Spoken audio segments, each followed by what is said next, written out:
En Côte d'Ivoire, les initiatives privées en matière de recyclage sont nombreuses. Le gouvernement ayant compris que le recyclage contribue à renforcer l'indépendance nationale en ce qui concerne l'approvisionnement en matières premières, s'y est engagé en s'inscrivant résolument dans la dynamique d'économie circulaire. Le recyclage est une technique pour réduire la consommation des ressources naturelles en offrant une seconde vie aux matériaux déjà utilisés. C'est aussi un moyen de réduire la pollution par un nouveau mode de production et de consommation. C'est donc à juste titre que la nouvelle organisation du système de gestion des déchets, démarrée dans le district autonome d'Abidjan et qui s'étend progressivement au vide de l'intérieur du pays, accorde une place de choix au recyclage et à la valorisation. La production de déchets en Côte d'Ivoire augmente au rythme de l'urbanisation galopante et l'accroissement de la population. 12 000 tonnes de déchets sont produites par jour sur le territoire national. Pour le seul district d'Abidjan, ce sont 4 500 tonnes par jour, avec pour conséquence une forte pression sur le budget de l'État. Aussi a-t-il demandé aux populations d'adopter des comportements responsables, comme par exemple réutiliser les produits usagés pour fabriquer d'autres objets, avec comme perspective la préservation de l'environnement, la réduction du taux de pollution, l'offre d'emplois verts et la création de richesses. Nous attendons donc beaucoup du secteur privé et de l'esprit d'innovation et de créativité de nos jeunes pour créer de nombreuses start-up dans le secteur du recyclage et de la valorisation des déchets. En cette journée internationale du recyclage, qui nous encourage à regarder nos déchets sous un jour nouveau, je souhaite un engagement de tous, partenaires au développement, secteur public, société civile, collectivités territoriales, brave population et surtout le secteur privé. Redoublons d'efforts et intégrons le recyclage dans nos habitudes.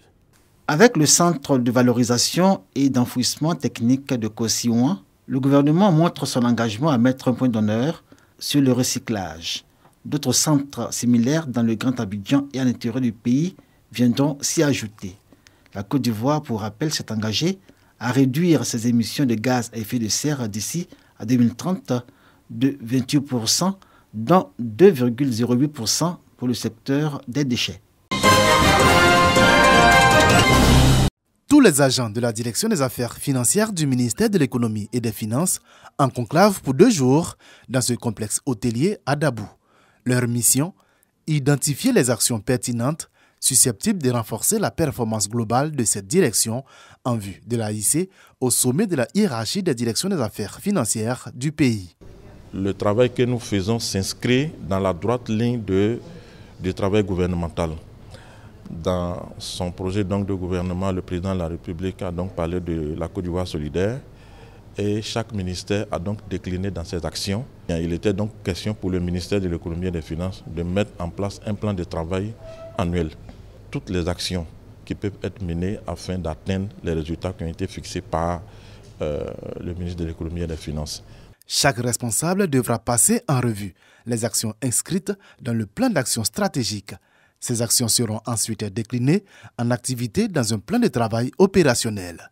La validation s'effectuera action par action.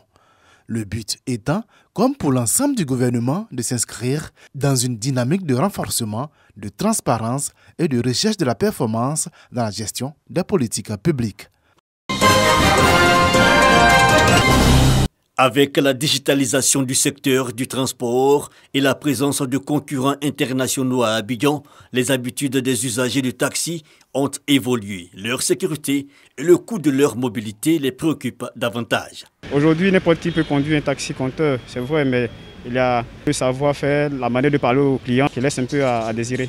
Le volet sécuritaire est de mise parce que là, on ne sait pas qui réellement conduit ces taxis. En réponse à ces problèmes de compétitivité sécuritaire et tarifaire, l'association des conducteurs de taxi-compteurs, en collaboration avec un opérateur privé, met en place une nouvelle application labellisée Côte d'Ivoire dénommée Monwoyo. Les taxicompteurs intègrent ainsi le digital dans leur fonctionnement. Depuis 2 mois, nous avons vu les agressions dans les taxicompteurs. Avec cette application, nous allons relever le défi de la sécurisation. Les garanties que Monwoyo offre à l'utilisateur, il y a une identification formelle des conducteurs qui font partie du programme. Nous avons essayé d'aller au-delà en dotant les conducteurs de caméras embarquées qui pourront permettre aux conducteurs d'avoir une attitude assez courtoise et aussi aux clients de pouvoir se rassurer que leur course est sur surveillance. Les tarifs sont les tarifs ordinaires. En plus de cela, le client a la possibilité de négocier le tarif qui lui est affiché par le système. La plateforme Monwoyo est constituée de plus de 23 000 taxis et respecte les standards de 5 années maximum édictés par le gouvernement ivoirien. Les initiateurs du projet envisagent accroître le nombre de véhicules dans les prochains mois afin de faire face à la demande dans le Grand Abidjan.